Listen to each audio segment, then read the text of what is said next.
Thank you very much. This was just a little quick stop that we made yesterday. Let's go to North Carolina. We want to go to North Carolina. And what a crowd. Thank you very much. We appreciate it. There'll never be anything like this. You know, you say, let's go to North Carolina. We get this great crowd. Outside you have people. It's crazy. We're having a great time. And you know, these ladies right here, they've been to, I think, over 200 rallies, but I'm not going to say. And this time I made it easy because they come from North Carolina.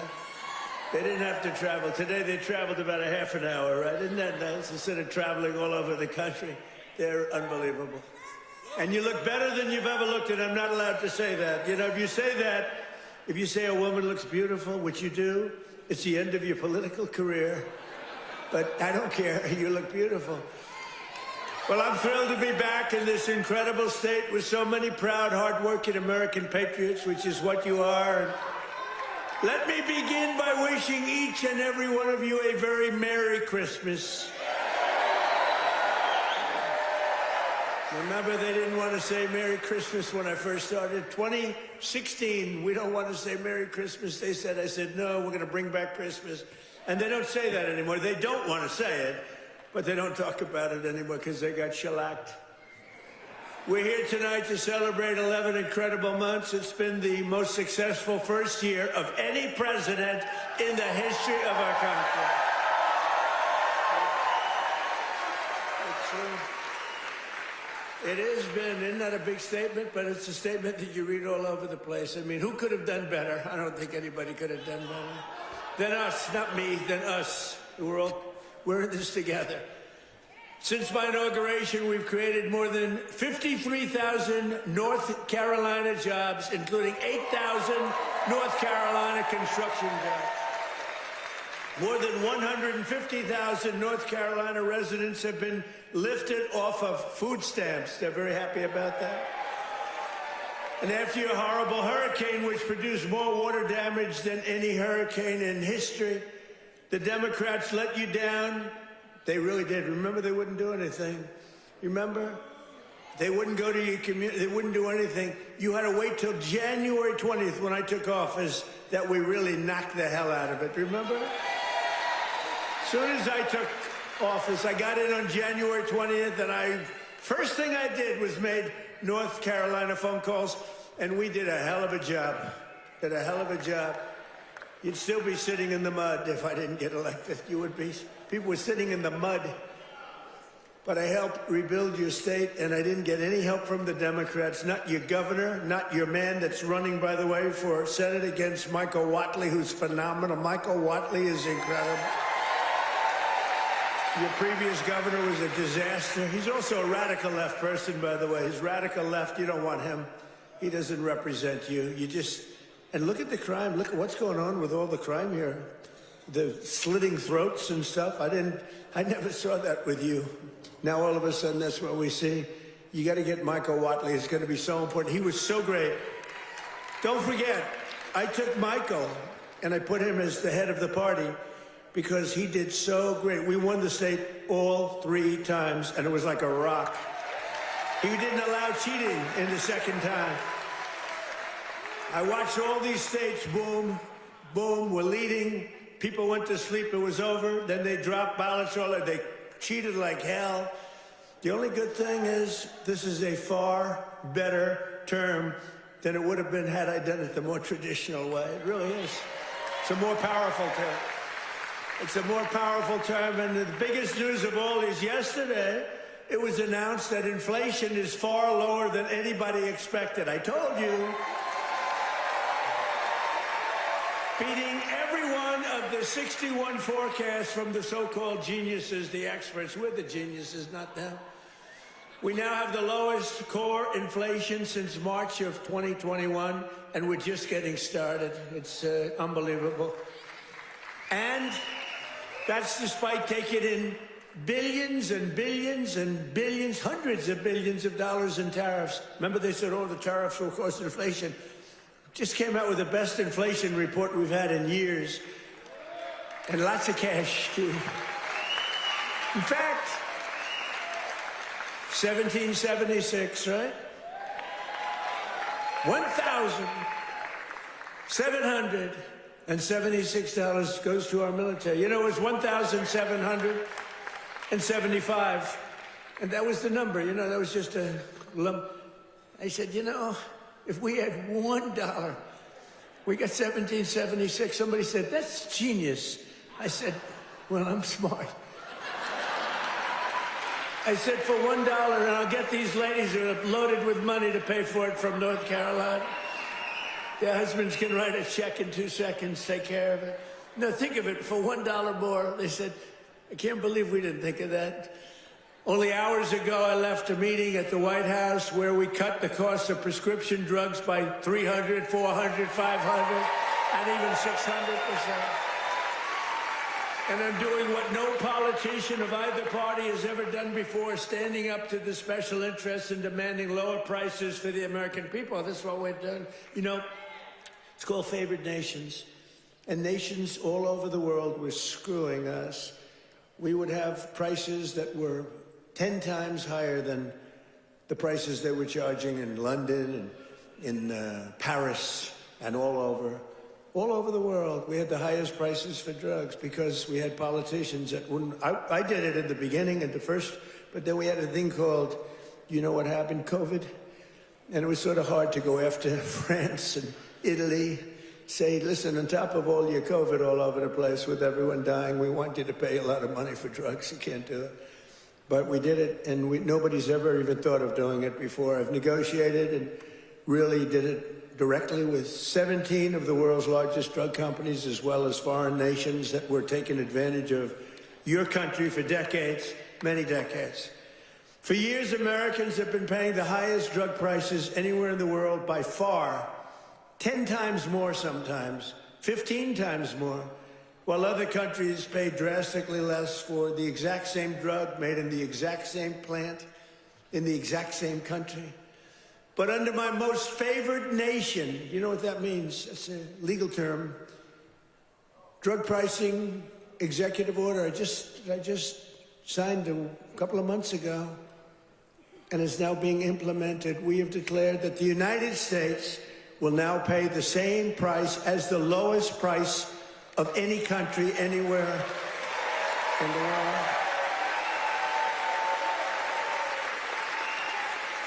And we should honestly, this is the biggest thing to happen in medicine, I think, since the founding of our country.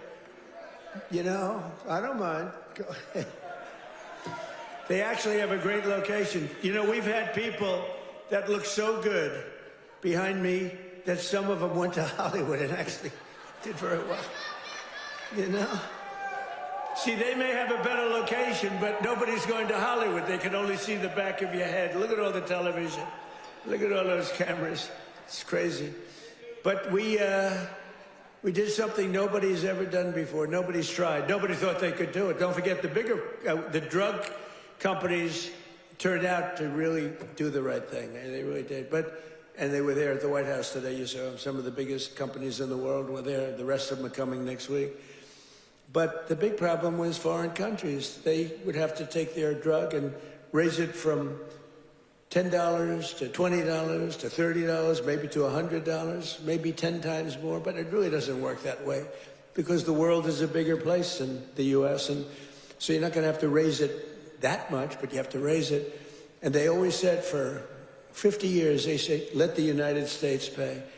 And for 50 years, the United States got screwed because we're paying so much more. Drug that was selling for $10 in London sells for $130. That's 13 times more in New York. 13 times more. So $10 in London, $130 in New York.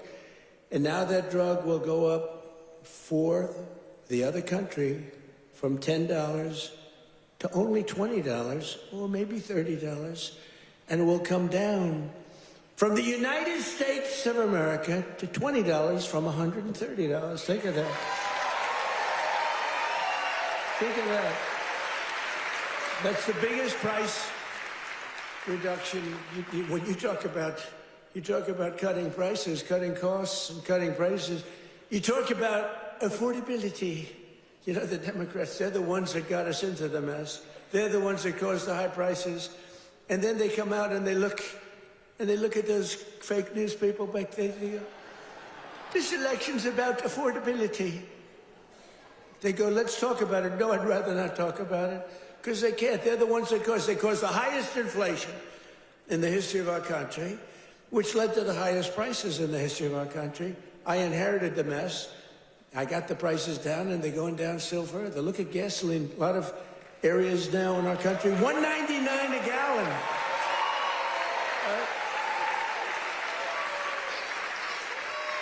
It cost these ladies from these beautiful friends of mine from North Carolina, it cost them like 1/3 to get here than it would have cost under Sleepy Joe Biden. Right? If you drive, this time you can drive. It's the first time you didn't have to take an airplane. But we had 9 blockbuster agreements. We had 9 of them with the big drug companies just today. The rest are coming over the next couple of weeks. But the first dramatic drug discounts will be available to all Americans starting in January at a thing called TrumpRx.gov. TrumpRx.gov. But this is the biggest thing ever to happen on drug prices, pharmaceutical prices. And it will also tremendously it's going to reduce the cost of health care, because health care is probably 50% about drugs, right? Your drugs are coming down at levels that nobody ever thought was possible. This achievement alone should win us the midterms. You know, if we did nothing else, I said today, you know, you're talking about like this massive reduction in drug prices that affects everybody. Older people, younger people, middle-aged people, sick people, well people. It's not just like patients, it's everybody. It can never happen. Nobody would ever have done this. It was very hard to do. I had countries laughing at me. I said, listen, you're going to have to double and triple your drug prices. They said, France, as an example, UK, European Union. They said, you must be kidding. They've had low prices for years. The drug companies would go, could you pay more? No, charge the United. They wanted the drug companies, in all fairness, to charge the United States of America. And they made up all sorts of crap. Well, research and development. I said, well, what about research and development? Why aren't they paying also for research? Well, it just never worked that way. They used to use, remember, research and development, that's why we pay more. I say 12 times more why, for research and development. It was all a con job. But I'd say to the head of France, as an example, I'm sorry, but you're going to have to double or triple your prices for drugs. No, we will not do that. Oh, yes, you will. I said, yes, you will. 100%. No. We will not do that. Of course we will not. I can't do that. I said, yes, you will. No, I won't. Yes, you will. And he said, why do you have such certainty? I said, because if you don't do it, I'm going to charge you a 25% tariff on everything you sell into America.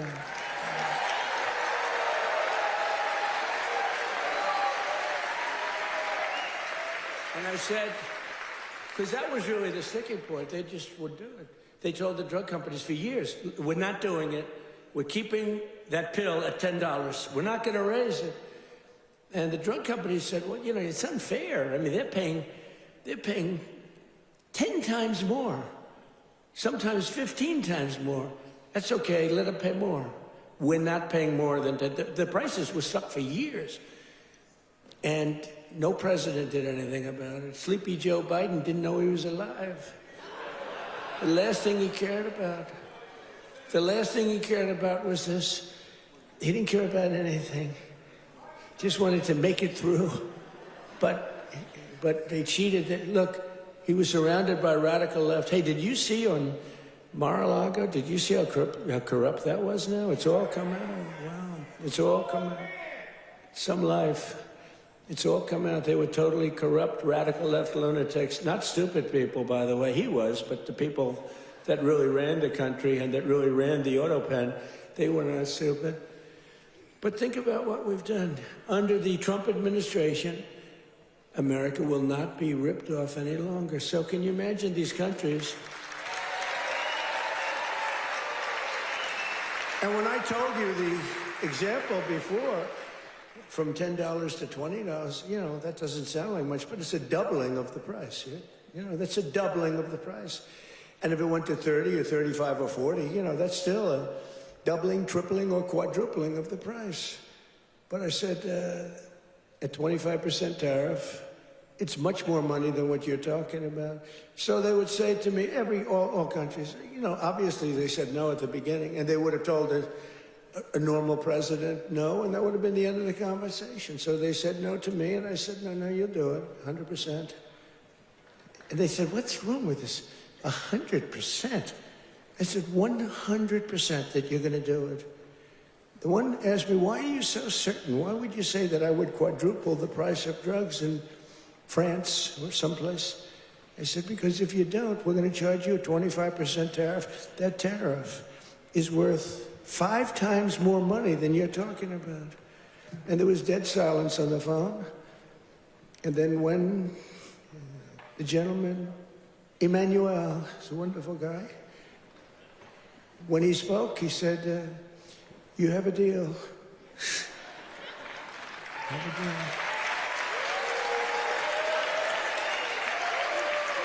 He's a nice guy, too. But you can't blame him, you know. This has been 40, 50 years. You can't blame him. But it was the same conversation with everybody. No, we can't do that. No, I cannot double the price of my drugs. I said, no, maybe triple or quadruple. But it's still much lower than we were paying. You know, we were paying a number that was crazy, 13, 14 times more. As president, I'm also taking in the gigantic health insurance companies that have gotten rich on billions of dollars of government subsidies. And I want the money to go directly to the people.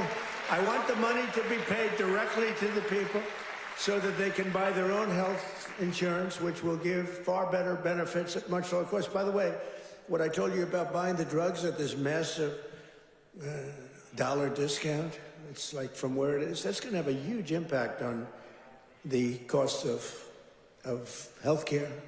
The current Unaffordable Care Act, commonly known as Barack Hussein Obamacare, was created to make insurance companies rich. It was bad health care at much too high a cost. And you see now that the steep increase in premiums that's being demanded by the Democrats, it was never any good, Obamacare. It was done for the benefit of insurance companies, which totally control the Democrats. That's why you could have a strike on January 30th. You could have another shutdown because the Democrats are totally in the hands of, they're totally controlled by the insurance companies, big wealthy companies. Again, I want the money to go directly to the people so you can buy your own health care, and you'll get much better health care at a much lower price.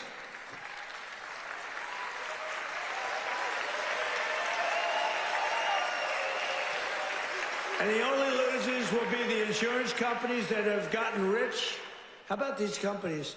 Some of them have gone up 1,400%, their stock prices. One, I think, went up 1,700%. How many people have ever bought a stock that went up 1,700%? And think of it. They've taken in billions and billions of dollars, and the Democrat Party is also just, you know, it's, look, I don't know what they're going to do, because I don't know how anybody beats us when we say that we want the money to go to the people so you can buy your own health care. How can it ever be better than that? I wanted to do that at the beginning in 2016, but the politicians told me, sir, I was a little bit inexperienced. I've never done this before. Now I'm quite experienced. I've seen things that nobody would have thought possible. But I said, why do we have this crazy Obamacare, or as we call it, the unaffordable, isn't that a great name, the Affordable Care Act? I call it the Unaffordable Care Act. I should get credit. That's a good one. What's better, that or fake news? That or Pocahontas? That? I can't use the names that I used of the Republicans to gain access to the election. But we had some good names, didn't we? But I think the Unaffordable Care Act is pretty good. The UCA, right? You know, they keep talking about the ACA. Think of that. Instead of the ACA, we call it the UCA. The UCA They say, what is that? The Unaffordable Care Act? It is unaffordable. But it was always no good. But now it's really gone. And with time, it gets worse. Now it's going to be hit big. Remember, I didn't do this. This is Obamacare. This is Obamacare. This isn't Trump. But you don't need it because let the money not go to the insurance companies. The problem is the Democrats will shut down the government because they are totally beholden. I don't love that word, but they're beholden. They're beholden to the insurance companies. So I don't know what they can do about it, but they'll probably close down the government. It's so simple. The money should go to the people. The people should then take all of this money and buy the best health care there is. And there'll be a lot of money left over. Right?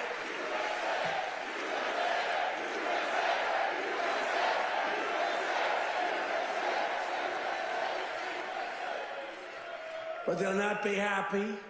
But that's okay with me because you, the hardworking citizens, and finally you're going to have great health care at the right price, so you're going to have it. Although today I did suggest one thing, because when I was watching these big drug companies get up and talk about things, they were giving free medicine, and I mean, they couldn't have been nicer, they couldn't have been better, and they were, giving us a hard time a while ago, but it worked out good. I said, you know what I'm going to do? I'm going to call these insurance companies fat cats. They are fat cats. I'm going to call the insurance companies, and I'm going to set up a meeting with them, all of them, and maybe I'll have the same luck that we had with the health companies, with the pharmaceuticals and the drug companies that we had. So rather than just saying we're not going to deal, maybe they'll give us a deal, like cut the price by 50%, and maybe then it starts to make sense. So I'm going to meet with them. Who knows? Who knows? And I'll either meet in Florida. I'm going to Florida. I'll either meet in Florida because I work all the time. So I'll either meet in Florida or I'll meet in Washington the first week right after we all come back to going to our wonderful jobs. And I'll sit down with, it's like 12, 13 people. It's basically these big monster companies. 13, 14 if I want to be generous. Get 14 people in a room and let's see what happens. Maybe they'll surprise us, but maybe we'll ask them for a 50% cut and maybe they'll give it. You never know. You saw what happened with the drug companies. They're giving free drugs. They've been unbelievable, but they do love our country. And I probably think the insurance company guys love our country. They just felt they were dealing with stupid people, so you can't really blame them. Over the past 11 months, we have brought more positive change to Washington than any administration in the history of our country. That's true. And there's never been anything like it. When I took office last January, I inherited a mess, and very simply, I am fixing it. Joe Biden gave us the worst inflation in the history of our country. A lot of people say, the fake news says, it's not the worst in history. It's the worst in 48 years. Oh, okay, sorry. No, they do. They say 48 years is okay. But when I say history, they go crazy. That's when I let them win. I say, I'm sorry, I apologize. I like that hat, 47.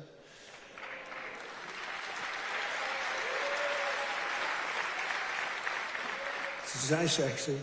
Beautiful. Nice thread, gold thread. I watched that myself. I want gold thread, not mustard colored, No, they give you, a lot of times they sell you mustard color. It costs them a lot less. We don't accept those hats. When you have a mustard colored thread, don't accept it. But it caused the prices to be higher than ever before, making it really life unaffordable for millions and millions of Americans. Our border was open and our country was being invaded by an army of 25 million people. Many came from prisons and jails, mental institutions, and insane asylums. You know the difference between a prison and a jail? A prison's more severe, right? You know the difference between a mental institution and an insane asylum? An insane asylum is more severe. They came from both.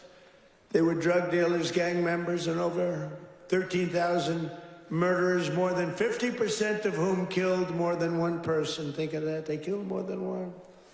A lot of them said, oh, I didn't mean, but, when you kill more than one, get them the hell out of our country.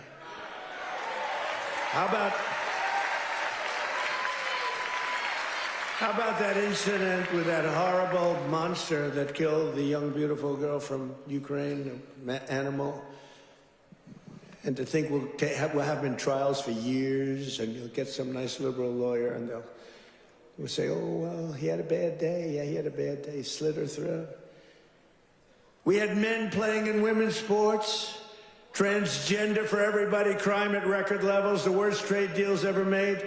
And our country was laughed at from all over the world, but they're not laughing anymore. 1 year ago, our country was dead. Now we are the hottest country anywhere in the world because we finally have a president who puts America first.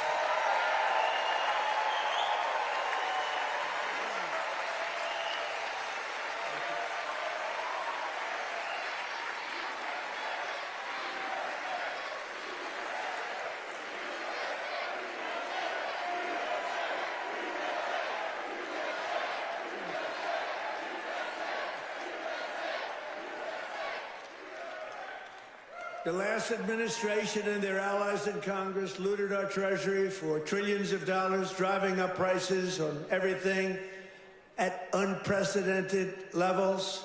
How about the new thing in Minnesota with the Somalians? They stole, now it came out, the great U.S. attorney up there, they came out, think of this, $9 billion, and they think that's just the beginning. They stole, think of it. In their country, they live on nothing. They have nothing. They come here and they steal $9 billion. Are we stupid? I mean, how do we allow that to happen? Ilhan Omar should be sent out of our country. She should not be allowed to be a congresswoman. She married her brother either to stay or to get him into the country. And yesterday she, I guess, made up a story. She said the police attacked her son. They stopped the car, and the police said, we never attacked him, we never stopped him. It was a made-up story. She's a con person. She's full of con. She says, zero. She said, you ought to get her the hell out of our country. That's what you ought to do. She made up a story that the police stopped her son's car, and they harassed the hell out of him. It turned out to be a fake story. There was no stoppage of his car, and there was no harassment. But think of that. In Minnesota, this beautiful place, once beautiful, I don't call it beautiful, you got a governor who's a stupid person, and a corrupt. He's corrupt and stupid. But he allowed this to go on. He allowed this to go on. Everybody knew what was going on. But what nobody knew is over $9 billion. And the people of Minnesota are not happy. And you know who's running for governor? Mike Lindell. Do we like Mike Lindell? That man suffered. That man suffered. What he did, what he went through because he knew the election was rigged. And he did it. He just did it as a citizen. Mike Lindell, I'll tell you what, every time I introduced him, he got the biggest hand. I hope he does great. He deserves to do great. That man suffered. These people went after him. They went after his company. They did that with me, too, but at least I knew what I was getting into. He was just a guy that said, geez, this election was so crooked. It was so rigged. He fought like hell. That guy deserves to be governor of Minnesota, I'll tell you right now. He's a great guy, too. But I'm bringing the prices down, and I'm bringing them down fast. You know that? As I saw the other day, and as I showed to people the other day, I made a speech. It was very well received. You know, we had one problem. I put up these gorgeous charts, and it says chart. And I'm, sort of talking about the chart. You're reading into a piece of glass. I got no audience. I got just people, very hostile people waiting around. And I'm reading into a piece of glass for 22 minutes, and I talk about the chart. The networks didn't put up the charts. Only Fox put up the charts. Fox put them up, in all fairness. When we get angry at Fox, we have to remember that. They put up the charts, so you could start putting them up now if you want. But we put up these beautiful charts that were very... Look at that. But I very much like the chart from Butler, PA. I like that much better. That's my all-time favorite chart. You know, that's a great chart. They're all great charts, but I never like a chart like that chart I put up in Butler. Just take a look at the chart right here. That was a good chart. I love that chart so much. I sleep with that chart. But this is okay. There'll never be a great chart for me. It's only the one. Compared to Butler, all charts stink. But look at that chart. Look at the kind of Biden price increases and Trump price increases. Look at that. They're all Biden. We're bringing the prices down. Look at that chart.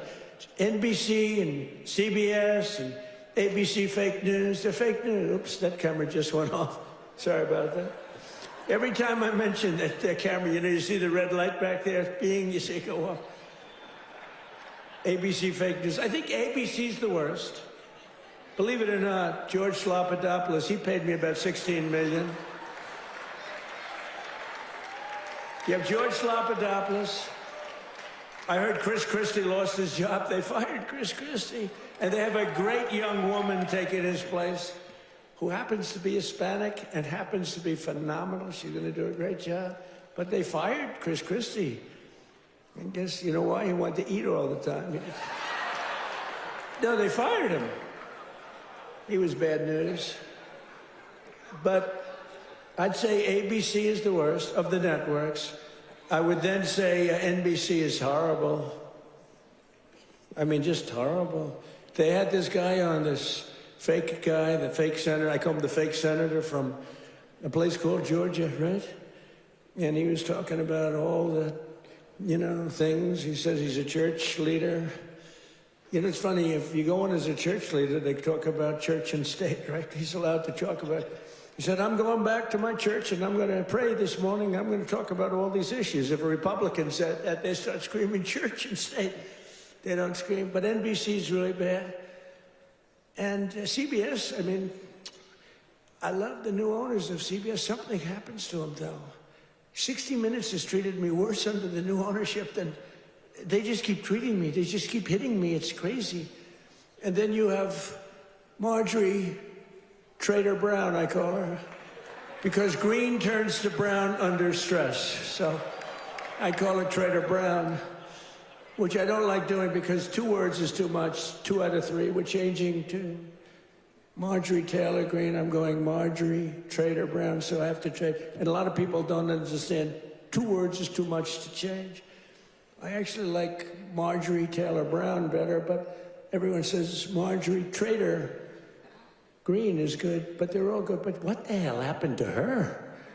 She must have been a stone cold liberal. She's on CNN now all the time. Can you believe it? And it was only because I couldn't call her back. You know, I have 218, 19 to change it, but we have 200 and some odd congressmen and women. I have 53 senators. I have 212 countries. I've got a family. I should talk to my family, too. You can't call a president every single day, and then when the president doesn't call you back, she goes around saying, he doesn't call me back. He doesn't. I said, Marjorie, I can't call you back. I got 2. I think, Marjorie, I just can't call you back. I'm sorry. And I wouldn't call her back. And she goes onto a rant. He won't call me back anymore.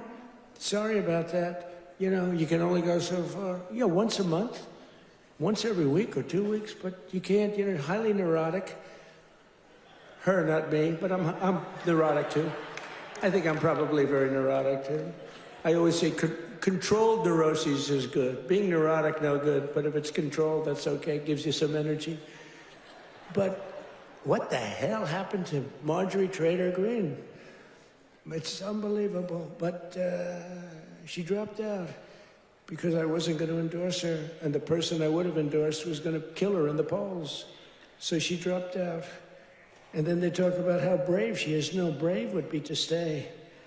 And, you know, it's one of those things. But she dropped out. I can't believe it that people can change so much. But you can't go from being a strong conservative to a stone-cold liberal unless you were lying. You know, you can't do that. I mean, you can stop liking somebody or You can say, I don't know, she's fake. Look, front row Joe. What are you doing in the second row? What happened?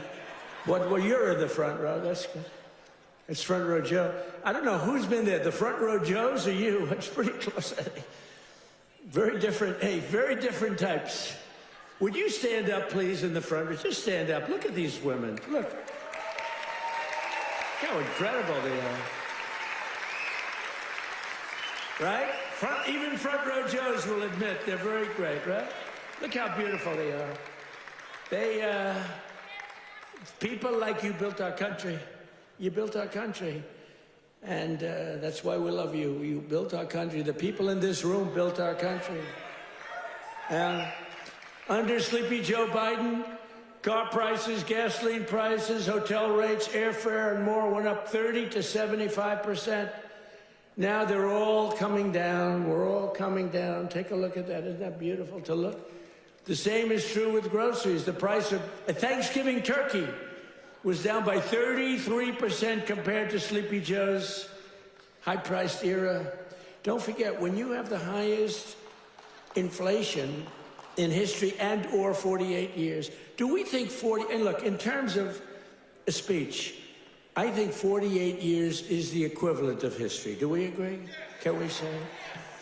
Because they had a piece on me today in one of these fake newspapers, which are all dying, they're all going bankrupt, thank God. But they're the worst. That I misrepresented by saying history. It's actually 48 years.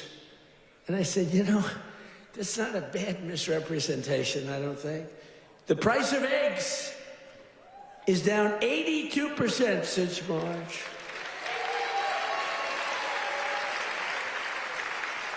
Do you remember? There the people are. Do you remember? Fake news. Do you remember when I just got elected? It was a big thing. We won every swing state. We won the popular vote. We won by like 312 to 200 and something, and like low 200. And we won everything. We won districts, the word district. We won districts by 2,750 to 525. That's a slaughter. And that's the thing when you see everything's red except for two little lines on the left and the right, meaning New York and California. That's the one that really is incredible. 2,750 to 525. We won everything in a slaughter. We won everything. And what a great thing it was, right? When you can have an election that good. And they tried to rig it. Remember we had the thing? Too big to rig. Remember that statement? That was a big thing. They tried like hell. They gave up at about 9:02. It was too big. It was just a landslide. They couldn't do it. They cheated a lot. But we made it too big to rig, and I appreciate you getting out. I said, the polls had us up, pretty way up. And a lot of times when that happens, you'll say, let's go out and watch a movie, and we'll come back and watch the president win. No, I said, don't watch a movie. Go out and vote. But it was too big, so it came back. What an evening. That was, what was better, 2016 or 2024? Tell me. I don't know. 2016 was pretty monumental. What was better? I don't know. Beating Hillary was fun.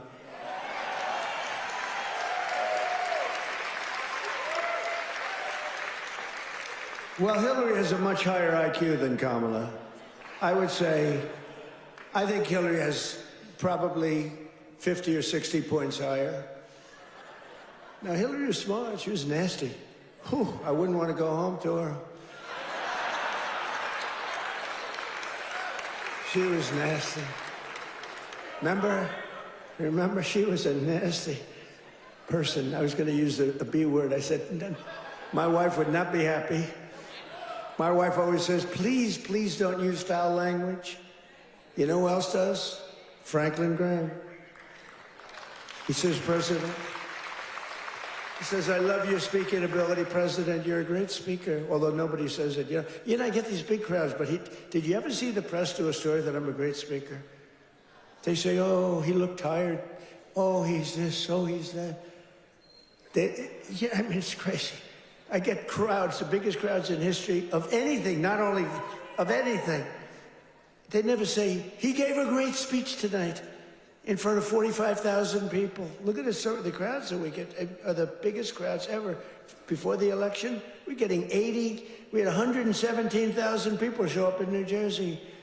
It was a great speech. You know what they said? He looked tired. You can't be tired in front of 117,000 people. It's not possible. You got a lot of adrenaline. The adrenaline is pumping, right? But that's why they're fake news. That's why nobody listens to them anymore. But remember that we slashed the yearly cost of new mortgages by $3,000. Look at the mortgage chart. We slashed them. Look at that. Look at that. Oh, boy. Look at how much you made with me and lost with that sleepy guy. But everything now is falling, and the only things that are going up are your salaries, the stock market, and your 401ks. They're going up. Do you remember when I first won in 2024, and I was at my first conference? I'm 2 days in. You know, we're recovering from all the hoopla. 2 days in. In fact, I took a day off. They said, something's wrong with the president. I said, I just got here. There's nothing wrong with me. Something's wrong. You took a day off. What's wrong with the president, right? Every time. Do you remember when I had 28 news conferences in a row over 28 days? Sometimes I gave 2 or 3 in one day. And then I took my beautiful Kai, my beautiful granddaughter's a very good golfer. I took her to play golf one morning, and I was in the office very quickly. Something's wrong with the president. Do you remember the rumor was that I had passed away? Do you remember that? I won 28 days in a row. I took the kid to play golf. And we play very fast. She's good at, I'm a very good golfer. And we play very fast. We play in 2 hours. We're dinning. I mean, I said, baby, I got to get out of here. I'm sorry, honey. Enjoy your day. Go hit balls or something. I got to get out of here. I got to go to work. And I got a call. A friend of mine, oh, you're okay? And I said, yeah, what's wrong? I said, I'll be back in the Oval Office in 30 minutes. Oh, I said, what's wrong with this guy? Then I got another call. Oh, you're okay. They said that I had passed away. Do you remember that? First day in 28 days, these people are sick. That's why I've taken more physicals, because I think you have an obligation to, report. And I hate when they put out false reports. So they put out a report that Donald Trump.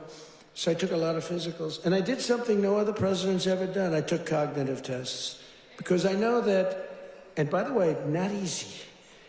You get to those last questions, those last 10, 15 questions, nobody on that stand could answer probably any of them. And I got them, I aced them. And no other president's taken a cognitive. Could you imagine Sleepy Joe taking a cognitive test? I don't think it got the first question is like, what is this? And they show a lion, a giraffe, a fish, and a hippopotamus, right? And they say, which is the giraffe? So that's the only question. But what happens is it then gets harder. I don't think Joe would have gotten the first question right. He would say hippo. I want the hippo. But anyway, I've taken now 3 cognitive tests. I've aced every single one of them. And these are, this is that big stuff. This is Walter Reed. I've got a whole team of doctors all over the place. If you get them wrong, I said, what do you think? Should I do it? They said, well, here's the good news. The good news, if you do well, that's great. Actually, if you do well, they won't report it. If you do badly, it's going to be the biggest story in history. They said, it's possible that if you do badly, the word will leak out and you'll look very bad. I said, this was on my first test. After that, I knew that I can do very well. Smart person. So what happens is first test, I said, how hard is it? He said, well, after the 10th or 12th question, it gets, very hard. And I said, well, what do you think? They said, look, if you're going to do well, but if you're not going to do well, it's probable that the word will get out. I said, well, let's do it anyway. And I did it. And it was actually good. For a year, they called me a very intelligent person, but then they forget. Then I did it again. I aced it again. They report it. And these are doctors that I don't even know. And they report it. And then I did it a third time a few months ago, and they reported. But it's very small reporting. But can you imagine if I did badly, right? Can you imagine that, front row Joe? Would I be in trouble? They'd say, there's something wrong. But I like to do it. But I had perfect health. And they reported his health is perfect. And they interpret that. And the fake news interprets when the doctor says he's got perfect health, they go, what does he mean by perfect? There's something wrong with the president. These people are sick.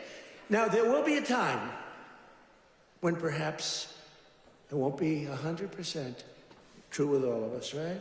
And when that time comes, I will let you know about it. In fact, you'll probably find out about it just by watching. But that time is not now, because I feel the same that I felt for 50 years. I really do.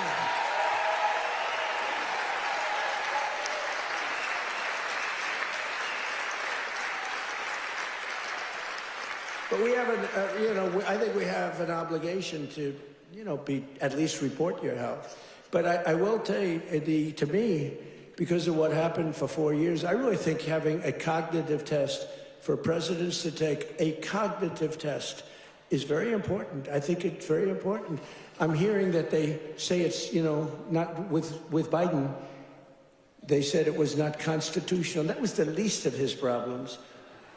But I think it's very important that a president or people running for president and vice president take a cognitive test. I mean, I think it's a very important thing. I don't know.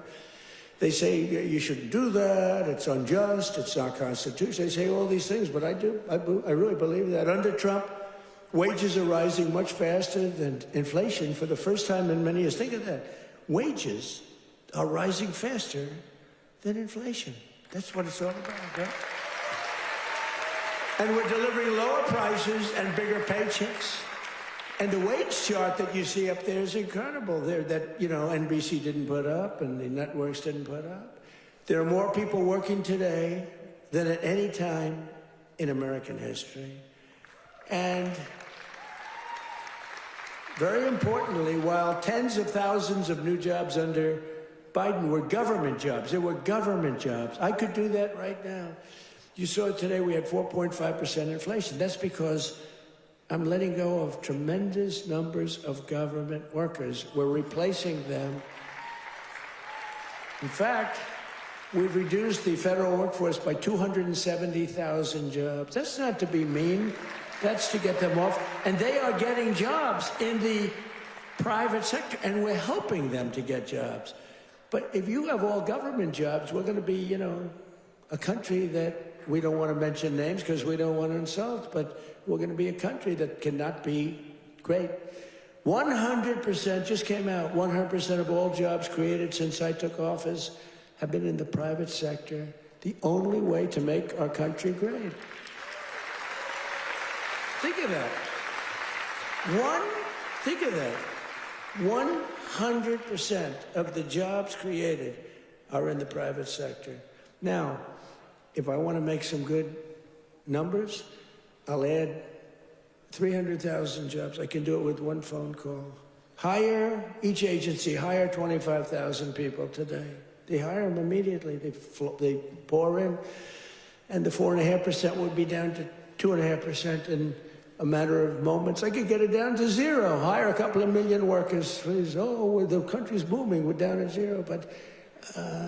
That's the destruction of a country. That's what Biden used to do. They used to hire 10 people for one job. They'd have 10 people, would look at a job and would say one person can do the job, but let's give it a break. Let's do 2 instead of, and they'd have 9 people for one job. And that's really tantamount to a failed country. In 4 years, the last administration secured less than $1 trillion in new investments in our country. Think of that. 4 years, less than 1. 4 years, the whole term, less than $1 trillion.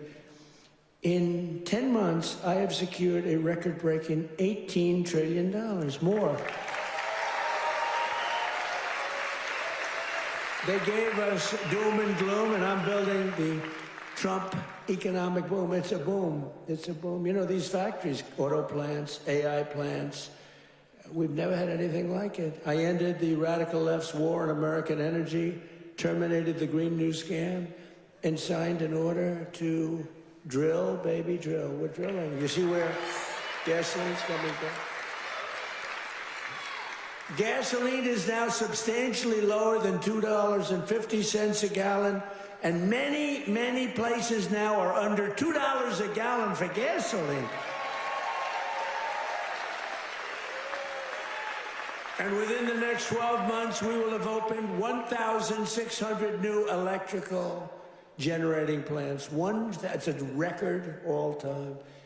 Because, you know, we need tremendous amounts of electricity for AI and for all these plants. Electricity prices will fall very dramatically when these plants are open. To protect North Carolina workers, we imposed 25% tariffs on foreign automobiles, 50% tariffs on foreign steel, and I approved 25%, 30%, and 50% tariffs to save North Carolina's cherished furniture industry, which has been decimated by China. You know, I used to come here a lot for one reason. I'd build hotels, and I'd build different buildings, and I'd come here to your furniture area. I used to love it. Those people were so talented. I'd buy so much furniture, and that was before politics. I did great. I was very good at real estate, I would tell you. But I used to come to North Carolina to buy furniture for lobbies or furniture for hotels, and I was here a lot. I mean, you've been decimated, but it's coming back now because I put tariffs on, big tariffs, actually. But I remember I'd say to a guy, I like that chair. You don't realize what I did. I would look at a chair. The arm of a chair was very important to me. I said, I like that chair, but this arm has to be a different shape. And you got to chisel that. I'm a very aesthetic person, believe me. Except with women. I don't care what a woman looks like. I used to say beautiful. Now I don't care. Since politics, I never mention looks anymore. The most beautiful woman can walk right across. I don't even look at her anymore. Because in politics, that's the sign of death. We don't look. But I do look at the arm of a chair. And I'd say to your artists, they were artists. They were artisans, you know? I'd say, no, can you give a different curve? Can you do a little more carving at the end? They would, right in front of me, bing, bing, bing, bing, bing, bing. They were like geniuses. You lost the business. It went to China and other places, but mostly to China. Because they never put tariffs on, just like they didn't put them on chips, just like they didn't put them on cars. You lost 58% of your car industry. By the way, it's all coming back. Some of it's coming back here. It's all coming back. Because to bring a car into our country is costing 25 to 50% tariffs now, and they can't do it. They can't compete.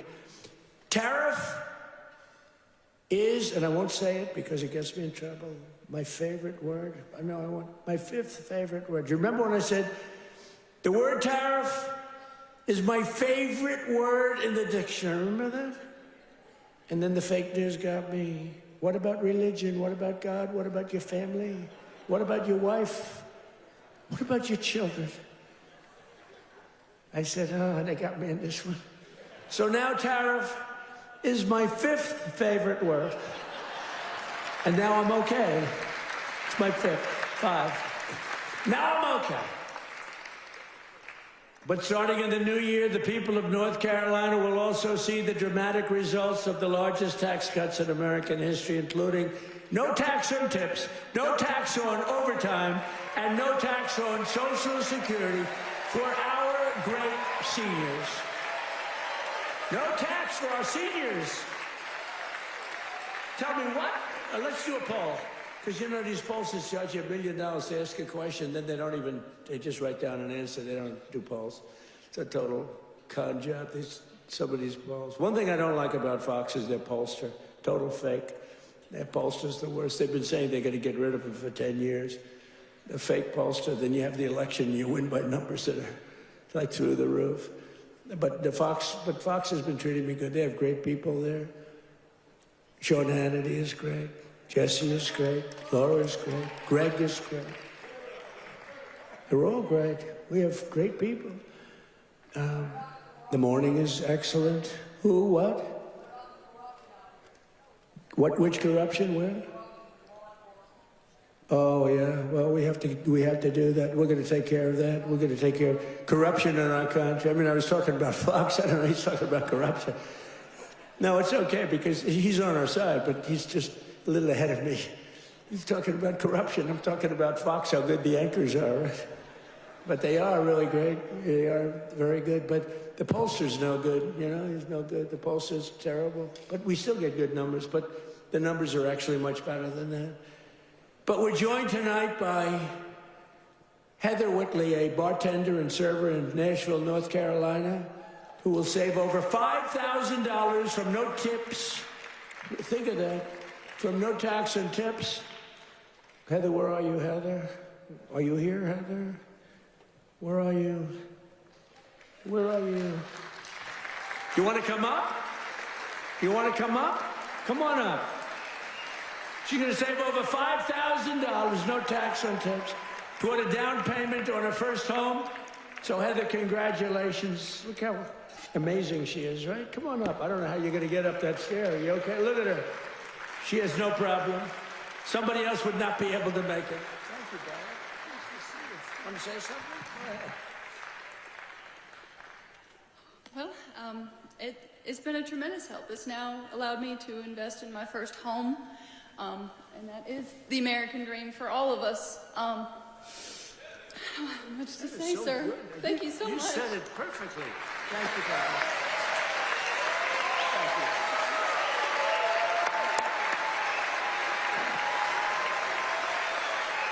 Heather, you don't realize you said that so perfectly, because that's what it is. You're going to get a home, and you're going to be happy as can be, and you are a great person. Thank you very much. You couldn't have been better. Thank you, Dylan. Also with us is Austin Harding, a police officer, highly respected, a loving father from Monroe. Austin and his wife are raising a son with autism. A beautiful son, beautiful, beautiful person, and are passionate supporters of MAHA, and they love Robert F. Kennedy Jr., so do I. And with no, thank you, Austin, and with no tax on overtime, Austin will have thousands of dollars, many thousands of dollars more to help care for his wonderful son. Last but not least, we have Carolyn and Charles Thurston, who run a successful small business providing care to senior citizens. That's great. Not only did we make their small business tax deduction permanent, helping them to expand, but under no tax on overtime, their employees will have much higher take-home pay, and that makes their job a lot easier. So, Carolyn and Charles, please stand wherever you may be. Oh, that's great. Thank you. So it's going good? Going good? Good-looking couple. Thank you very much. Another key part of our tax cuts is known as Trump accounts. You hear about that? You put money in, and they are knocking them dead. It's great. It's Michael Dell Computer. He put up $6.25 billion. How do you like that? He started with no money, and now he puts $6 billion plus into the first accounts. I mean, think of that. $6 billion. It's, to be exact, $6.25 billion. Even the second part is a lot. And we've had a lot of great Wall Street titans, a lot of great real estate titans. They're all putting money in Trump accounts. It's for kids. They get a certain age and they're going to have money. It's going to double and triple, hopefully. It'll do well. Under this new program, the federal government will be creating an investment savings account for every single newborn American child with $1,000 to be invested and grow over the course of their life. So they'll reach 21 years, and, you know, they could be very good. They will consider themselves rich. I mean, it's a lot of money, actually. Friends, family, employers, and loved ones will be able to add thousands more each year, like a trust fund for every American child. It's something that people have wanted to do, but honestly, I give Mr. and Mrs. Michael Dell, go out and buy a computer from Dell, because I'll tell you what, they love the country. Great people. Every single Democrat in Congress voted against these incredible benefits. Every single Democrat said no. including a guy named Don Davis right here from this district. He voted against it. That's why you got to vote against him. Don Davis voted against no tax on overtime. He voted against no tax on tips. And he voted for the largest tax increase in American history. He wanted the largest tax, and he's your congressman. So I don't know if you know him. And honestly, I'm good at politics. I never even heard of this guy, so he hasn't made a big impact. But he voted yes on every single Biden disaster, including massive inflation, open borders, sanctuary cities, and the Green New Scam. Don Davis betrayed North Carolina. Don Davis did nothing about the flood. He did nothing about the hurricane. I did it all with your congressman and with a couple of Republicans from your state that put their lives on the line to make sure this got done. And we had to wait till January 20th. They wouldn't do a damn thing. The waters didn't recede. They were living in areas that didn't have water, and now they were surrounded by water. And by the way, Elon Musk, with his incredible, you would call it contraption of communication, incredible. I said, Elon, we need 500 of those. You couldn't get them because it's been very successful. He said, you'll have them tomorrow. Got to give him credit for that, you know. I have my little disagreements with him. I don't believe in the mandate where everybody has to have an electric vehicle within an hour. You know, I don't. But you got to give him credit. He really saved a lot of lives. Here tonight are some of the warriors who, unlike Don Davis, who's a disaster, vote against him, stood up for North Carolina, including Congressman Tim Moore and Brad Knott. Where are you guys? Hey, fellas, come up real fast. Come on up. Come on up. I'll tell you, these guys were, look at them, two handsome gentlemen, extremely different types. That's great. Say hello. Say a couple of words. Thank you, man. Thank you, President. Appreciate it.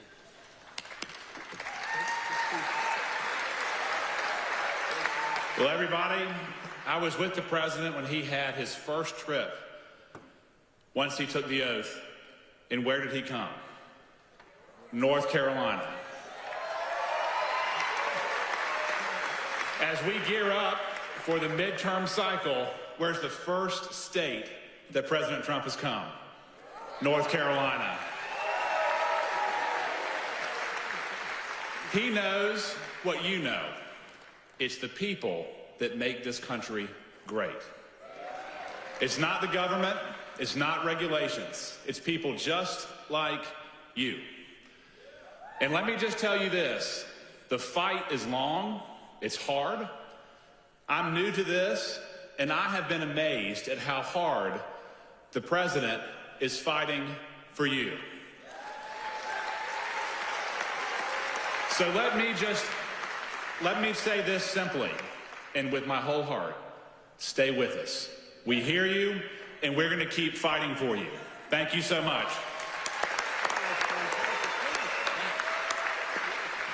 I guess I'll have to lower the mic, Mr. President.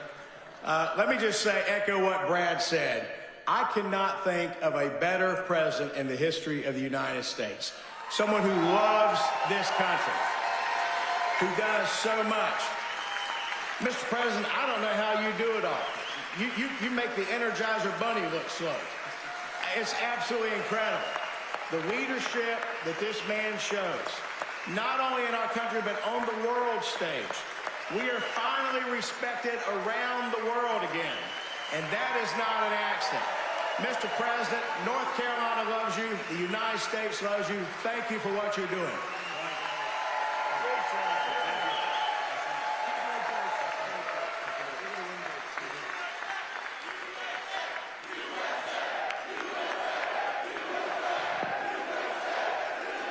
Great job. That's a great job. Boy, oh boy. Well, they're going to win good, but you got to beat that other guy. Thanks also. I want to thank somebody very special. She's the Secretary of Labor, Lori Chavez DeRima. Where's Laurie? Laurie, thank you. What a job. What a job you've done. Our friend did me a big favor when he recommended you. I was recommended by a great guy, a great friend of mine, and a big fan of Laurie, and he said, I have somebody that would be great, and that was an understatement. You've been unbelievable. Thank you very much, Laurie. Appreciate it. And another one has been incredible, got a lot of energy. Director of Federal Housing Finance Agency. He's done a phenomenal job. Mr. Bill Pulte. Bill, thank you very much. Thank you, Bill. Also, State Senator Phil Berger. Phil, thank you. Great. And we have a lot of political people here. I would like to introduce them more. Will be here, but one we have to introduce, fellas, is Michael Whatley. And he was the head of the Republican Party. Before that, he was the head of your party right here, the Republican Party, and we won 6 in a row, 3 primaries and landslides, and then we went on to win the election all 3 times. So we won 6 in a row. I've never had a loss with him. And when I won look, we did phenomenal. It turned out, we won 3 times in a row, just so you understand. I don't mean here, I mean all over. We won 3 in a row. They might have done us a favor, but we won 3 in a row. But when we got screwed in the second election, it didn't happen over here. He had 601 lawyers he hired. They had lawyers at every single ballot box, and other people were cheating in other states that we won by a lot, and they were cheating. You could see it go, here we are, wah, wah. And you remember they have ballots all of a sudden. We just found 75,000 ballots, a total rigged deal. And by the way, you have not heard the last of that, I can tell you. But in this state, that didn't happen because you had a guy named Michael Whatley, and he had every box secured. He had, I think, 2 or 3 lawyers at every station, but he had over 600 lawyers, I think 600. And I said, how many lawyers did you have? 601. I said, that's like genius. He was ahead of it. And you'd watch, people went to bed that night. Everyone said the election's over, Trump won. And then all of a sudden they woke up in the morning, and 3 o'clock in the morning, they found hundreds of thousands of votes in some of these states. It was a rigged election, but not here because of him. And I said, I don't know if I'm doing this again, but if I'm doing this again, I want Michael Whatley. I said, the guy from North Carolina, I want him to head the Republican National Committee, the RNC. And he did it beautifully. Come on up, Michael, come up. He did it so well, and we had the big election when he worked with Laura. Now, how good is Laura? Laura Trump, who was born here, loves this state so much. She could have done very well. By the way, I think Ted Budd is doing a very good job, too, I have to tell you. And I will say this, Tom Tillis fought with me for the Lumbee tribe, the Lumbee. I love the Lumbee. And he's really been very good. We had a little dispute, but these are, it's fine. He's been really good. Tom has been very, very good, and I appreciate it very much. And he's been very strong on the Lumbee tribe, and I think they're going to get out and they're going to vote. The Lumbees, you have some here. You have some of the leaders here. If you could, you want to stand up if you're there? It's really great. Thank you very much. We appreciate it. Let them know we appreciate it. We got to get every one of those 60,000 votes or whatever. We got to get them for this guy. But the Lumbees have been great. I've been with them from the beginning. We got them across the finish line. But I want to ask Michael to say a few words. He's just been an unbelievable warrior. And I said, if I do this again, I'm going to get that guy in North Carolina who wouldn't let that phony, they tried here too. They couldn't get away with it. They tried. He stopped it. He's a tough, strong guy. He's also a wonderful human being, he's just a great person. And I want to tell you, him and Laura Trump there's never been a better team. In fact, I said, before he did this, I said, if you had your choice for anybody to be your co-chair, who would you pick? He said, I'd take Laura Trump again, right? Yes, sir. You did say that. But I'd like to have Michael say he's in a fight against a radical left governor who did a shitty job for you. And I really want you, either way, but either governor, because you have another governor that's a Democrat. You know, virtually, I think every state run by a Democrat is a failure. Think of it. And now your state with all these killings, I never heard of killings, but all of a sudden, and they came in through Biden with his open border craziness, and these are vicious people. But I want this man to say just a few words because it's so important that he wins. You don't want to have a radical left senator that basically wants to have open borders, transgender for everybody, men playing in women's sports. Michael, are you in favor of men in women's sports? I am not. Are you in favor of transgender for everybody? I am not. Are you in favor of open borders? No. Thank you. Samuel. Thank you, sir. You know, in 2015, Donald Trump came down that golden escalator, said he was going to make America great again. And he was going to do it by rebuilding our economy, restoring our borders, and making America respected around the world again. And I said, I'm with that guy. And we won in 2016, and we won in 2020, and thank the Lord that we won in 2024, and Donald Trump right now is serving as the most transformational president in our lifetime. And President Trump, my pledge to you is this. When I win this seat, when I am the next senator from North Carolina, I am going to be a fighter every day for this great state. I am going to be a conservative champion for North Carolina, and I am going to be an ally to our great president, not just the 45th president, but the 47th president as well, Donald J. Trump.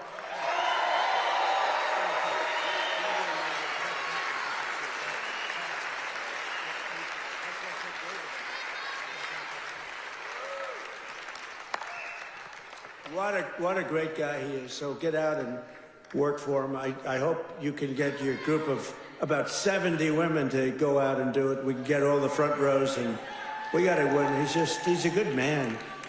And he represents your values, that I can tell you. But I also want to express my condolences to the people of this state and to the loved ones of NASCAR legend Greg Biffle, who perished yesterday in a tragic plane crash with his family in Statesville.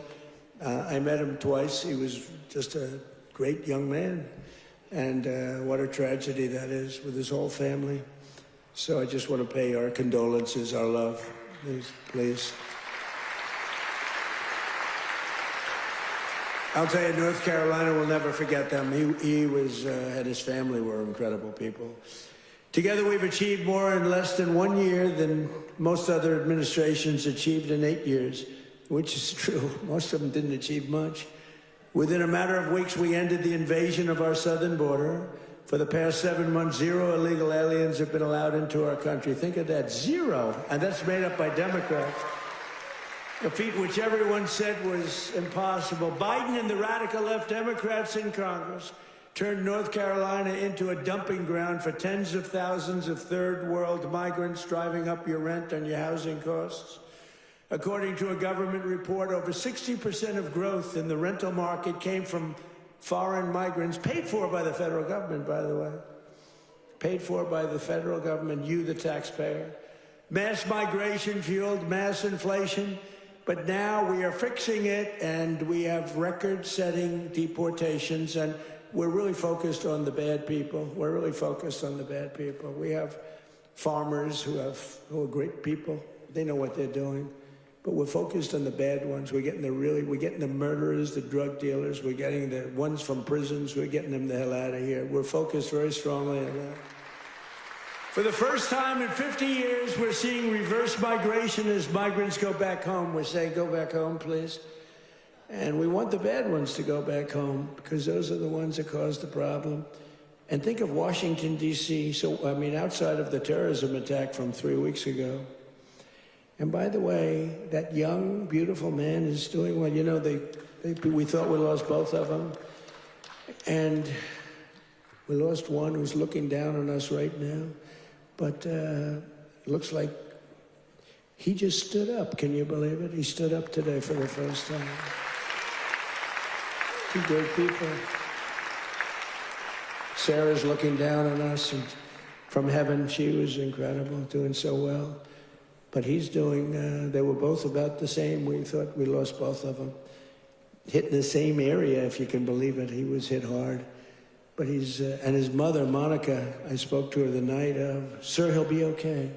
Every doctor was saying, he doesn't have much of a chance. And she said, sir, I'm telling you, I know my boy, he's going to be fine. I can't believe it.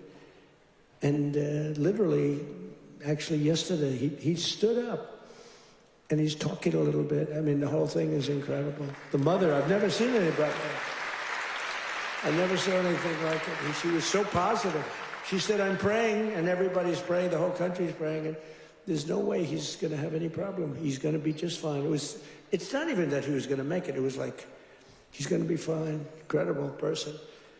In the year before my election, all net job creation was going to foreign migrants, all of it, 100%.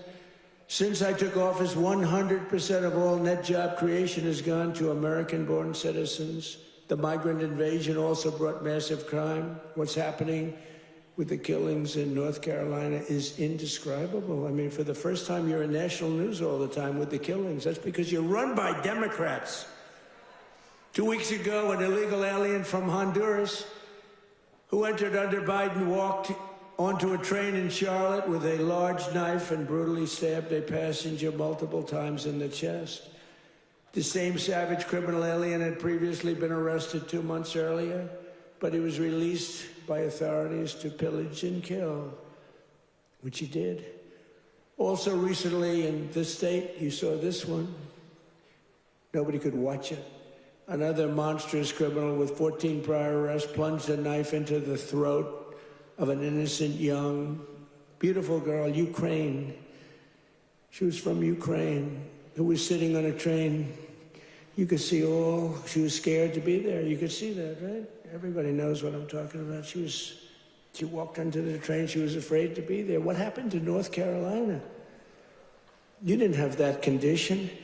And then she was attacked from behind violently by the savage.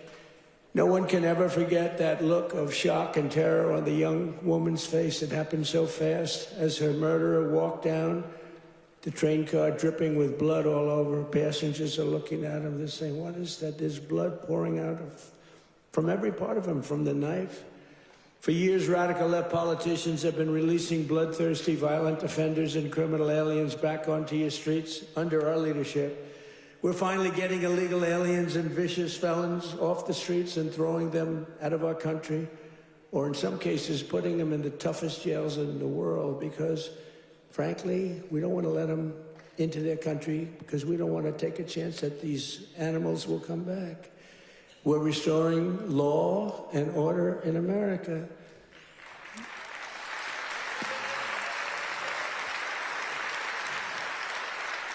We just made a record investment in our military and gave every service member a warrior dividend of $1,776, 1776. And I'm also pleased to announce that just 2 hours ago, we hit the ISIS thugs in Syria who were trying to regroup after their decimation by the Trump administration 5 years ago. We hit them all. I ordered a massive strike on the terrorists that killed our 3 great patriots last week. 2 soldiers, 1 interpreter, all great people. And it was very successful. It was precision. We hit every site flawlessly, and we are restoring peace through strength. We're all over the world. I settled 8 wars in 10 months, destroyed the Iran nuclear threat, ended the war in Gaza, and got the release of hostages, both living and dead, and created peace in the Middle East. We have peace in the Middle East, first time in 3 years, peace in the Middle East. I cut federal funding for any school that pushes critical race theory or transgender insanity. And we completely banned the chemical and surgical mutilation of children.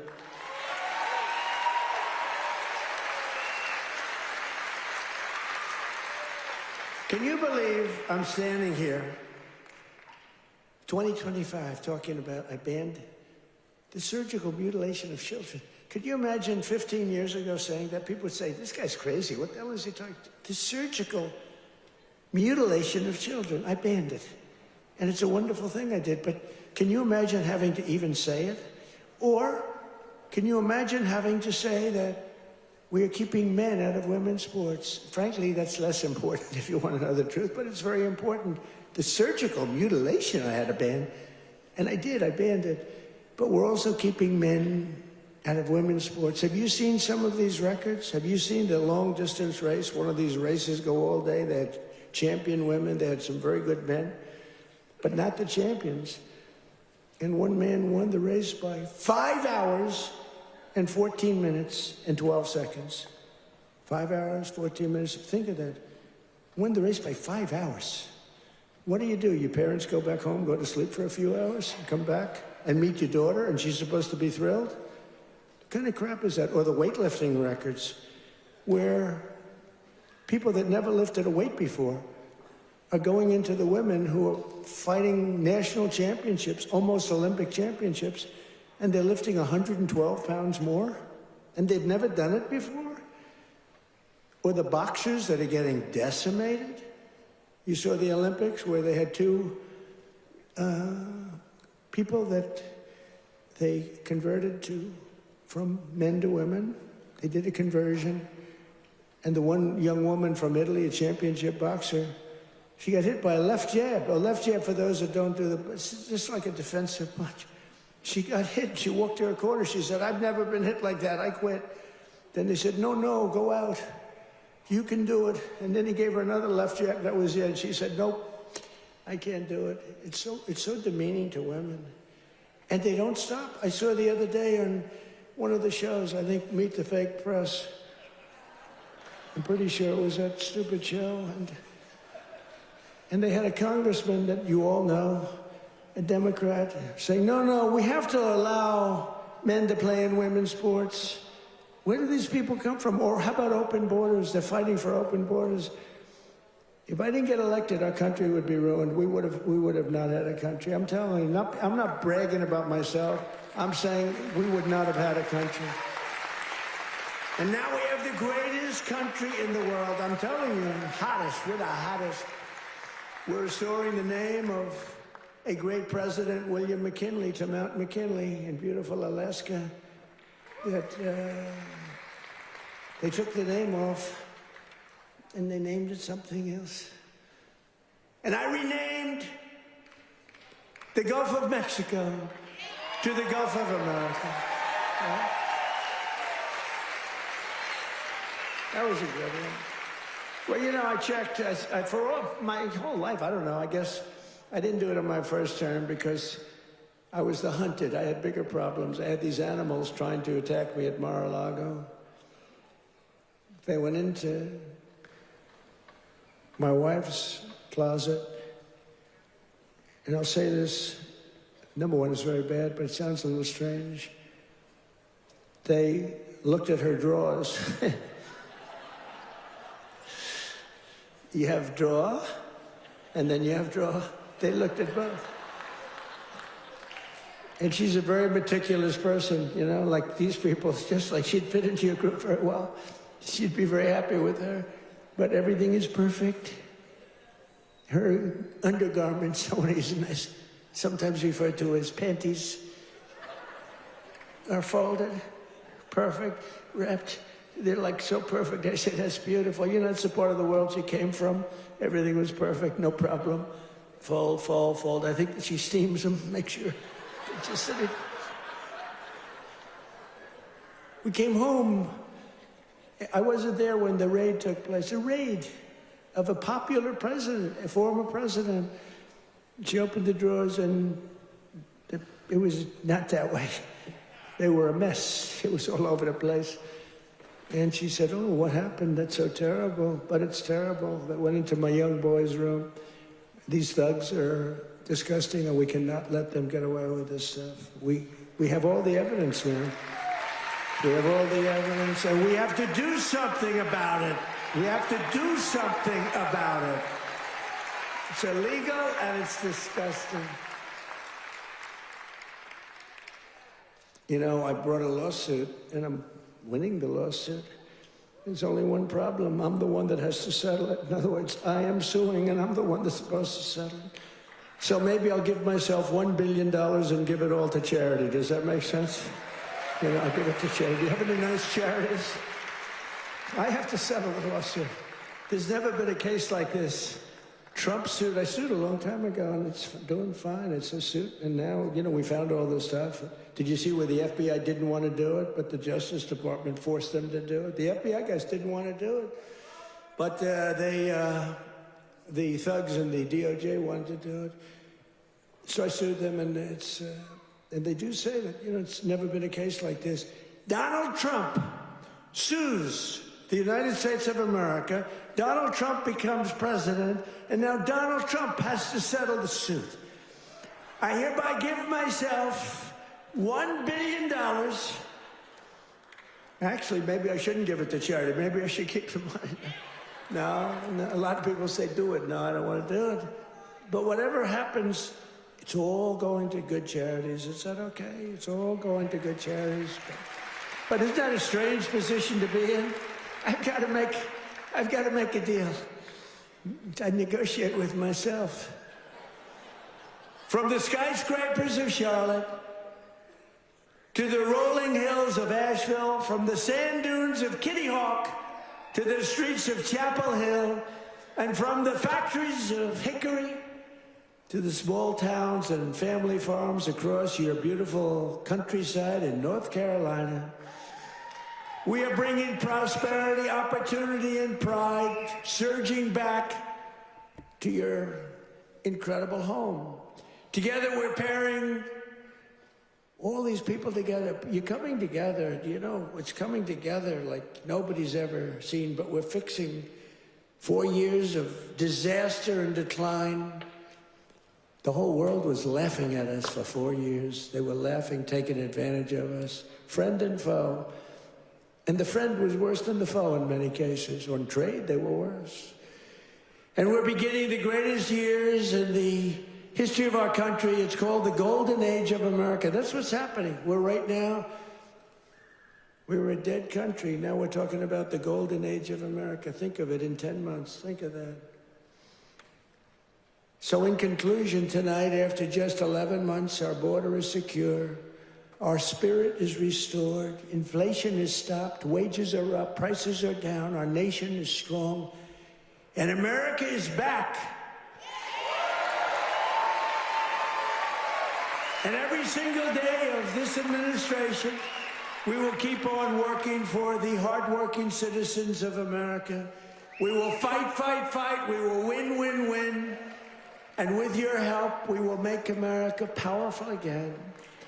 We will make America wealthy again. We will make America healthy again. We will make America strong again. We will make America proud again. We will make America safe again. And we will make America great again. Thank you, North Carolina. God bless you all. And Merry Christmas.